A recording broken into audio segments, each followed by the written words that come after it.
How to link a job to other jobs. You may need to know which jobs have been completed previously, either for the same account or a different one.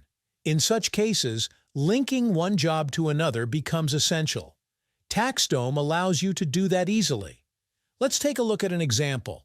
Your client may have a 1040 form for their personal tax return and a 1120 form for their business on a different account. By linking these jobs, your team always has the context to know each project's status. Let's open the 1040 pipeline and select a job.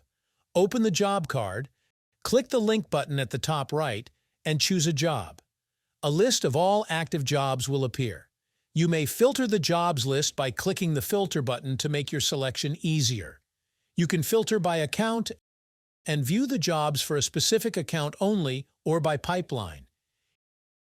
Here, you could select a specific stage or several stages from different pipelines to narrow down your results. Then you choose the job that you want to link to. Once they're linked, view them in the Linked Jobs section.